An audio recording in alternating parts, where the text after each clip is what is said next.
러시아가 이달 중순 우크라이나 동부 도시인 아우디이카를 점령하기 위해서 1980년대 아프가니스탄 전쟁 때보다 더 많은 병력이 손실을 입은 것으로 확인됐습니다.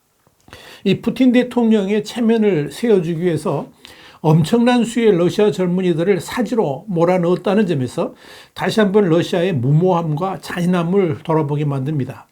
상상 초월의 희생을 자초한 푸틴의 전쟁에 대해서 와이타임스가 추적해 봤습니다. 지금 시작합니다.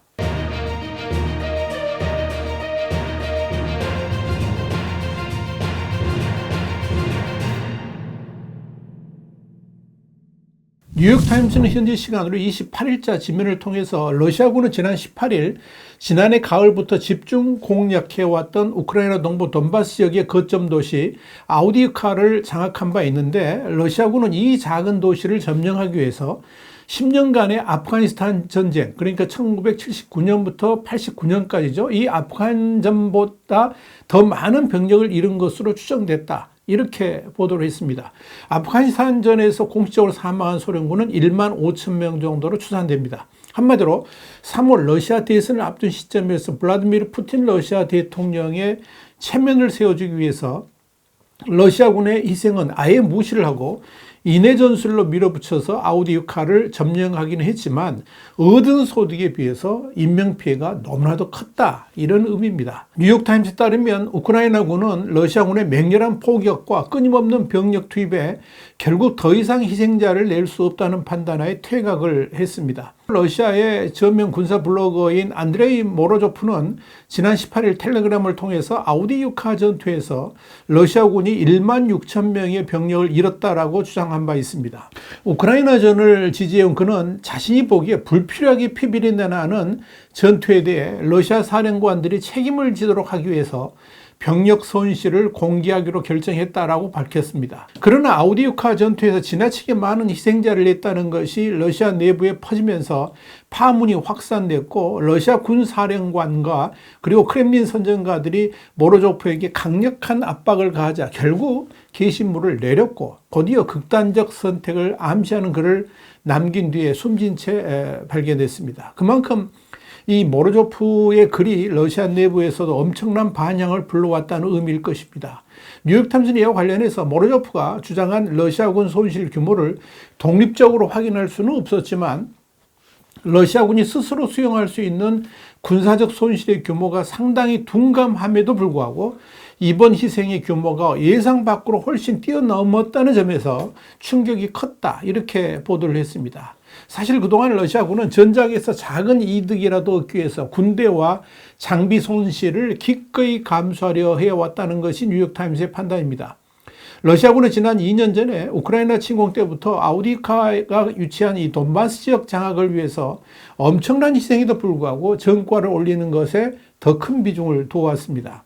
전통적으로 러시아를 사용하는 이 지역의 일부는 2014년부터 칠러 분리주의자들에게 장악이 됐고, 러시아는 우크라이나를 침공하면서 돈바스 지역 러시아인 보호를 주요 명분으로 내세운 바 있습니다. 특히 일부 군사 분석가들은 돈바스를 완전히 점령하는 것이 러시아 정부가 자국 내에서 우크라이나 전쟁을 승리로 선전하기 위해 필요한 최소한의 전과다, 이렇게 분석을 합니다. 그렇기 때문에 이 지역에서의 미미한 전과라도 올리기 위해서 러시아군은 모든 것을 쏟아붓고 있고, 당연히 인명피해는 아랑곳하지 않고 병사들을 사지로 몰아넣고 있다, 이렇게 보시면 됩니다. 실제로 지난해 동부도시 바흐무트 전투에서 수만 명을 포함해 러시아의 본격적인 침공이 시작된 이래 수십만 명의 우크라이나와 러시아인들이 부상당하거나 사망을 했죠. 남쪽의 또 다른 도시인 마린카는 1월에 격렬한 전투와 더 많은 손실 끝에 러시아에 함락된 바 있습니다. 그 중에서도 아우디이카는 가장 많은 희생자가 발생한 곳 중 하나로 꼽힙니다. 이런 러시아군의 상황에 대해서 필라델피아에 본사를 둔 외교정책연구소의 롬리 서집연구원은 러시아가 아우디이카에서 큰 손실을 입었지만 여전히 전선에서 인적 우위를 점하고 있으며 여러 방향으로 공격을 계속할 수 있다라고 말했습니다. 특히 우크라이나에 대한 미국의 군사 지원이 의회 내의 공화당의 반대로 중단되면서 물자가 부족해진 우크라이나군이 반격을 할 만한 처지가 되지 못하고 있다는 점에서 러시아군은 수적 우위를 앞세워서 계속 밀어붙일 태세를 보이고 있습니다. 문제는 러시아군의 이런 상상 초월의 희생에도 불구하고 지속적인 승리를 보장할 수 있을까 하는 점입니다. 이와 관련해서 러시아 군사 분석가인 루슬란 푸오프는 러시아 시사 잡지에 기고한 글에서 아우디유카에 대한 공격이 960km 전선 전체에 걸쳐 엄청난 희생에도 불구하고 우크라이나군을 숫자적으로 압박하여 적을 지치게 만들려는 러시아의 광범위한 전략의 일환이다, 이렇게 말했습니다. 그는 이어서 러시아군의 이런 전략이 앞으로도 지속될 수 있을 것인지 여부가 관건이라 그러면서 이런 막대한 손실은 러시아군에게도 상당한 큰 피해를 초래하고 결국 병력 고갈로 이어질 수 있으며, 그렇게 되면 자칫 우크라이나 측에 다시 한번 주도권을 넘겨줄 가능성도 있다라고 지적을 했습니다. 관건은 우크라이나에 대한 미국의 지원입니다. 병력 측면에서만 보자면 러시아는 우크라이나보다 3배가량 많은 1억 4,400만 명을 보유하고 있어서 상당한 우위를 차지하고 있죠. 그렇다고 러시아군이 무작정 징집할 수도 없다는 한계를 가지고 있습니다. 지난 2022년 9월 푸틴에 의해서 30만 명의 징집력이 내려졌을 때 러시아 국민들은 엄청난 충격과 불안감에 휩싸인 바가 있었기 때문에 또다시 추가 징집을 하기에는 상당한 문제점들이 있을 것으로 보입니다. 그 이후로 러시아는 추가 징집 대신에 죄수, 채무자, 이주민 및 기타 취약한 사회 집단을 자원봉사자로 끌어들이기 위해서 재정적 또 법적 인센티브를 강화하고 있습니다. 또한 이전에는 느슨했던 젊은이들의 의무 병역도 엄격하게 시행하기 시작했습니다. 이는 러시아가 아무리 인구가 많아도 병력을 무작정 채우는 데는 이미 한계에 도달했다라고 볼 수가 있습니다. 이런 측면에서 루슬란 포프가 우크라이나에게 주도권이 넘어갈 수도 있다라고 봤던 겁니다. 뉴욕타임스에 의하면 또 다른 문제점도 러시아군에게 있습니다. 다시 말씀드려서 아우디유카 전투로 너무나도 많은 희생이 있었는데 이를 보충할 병력이 없다는 점입니다. 이와 관련해서 미국 정보기관들은 러시아군 사령부가 신속한 전선 돌파가 가능한 부대를 추가로 만들고 또 병력 자원도 보충하려고 했지만 계획이 무산됐다라고 평가했습니다. 사실 잘 구축된 진지를 공격한다는 것은 공격하는 부대가 훨씬 더 큰 위험에 처한다는 것을 의미합니다. 그 병력은 노출되어 있고 또 참호에 있는 병력보다 전장에서 부상자와 사망자를 구출하는 것도 몇 배나 더 어렵습니다. 이런 점에서 우크라이나 군대는 전장 곳곳에 널브러져 있는 이 러시아 군인들의 사망자와 부상자 수를 보고 깜짝 놀라는 경우가 많다는 겁니다. 그럼에도 러시아군은 또다시 인해 전술로 몰려들고 있습니다. 그럼에도 우크라이나군은 그들을 공격할 포탄이 부족해서 아껴서 대응을 하고 있습니다.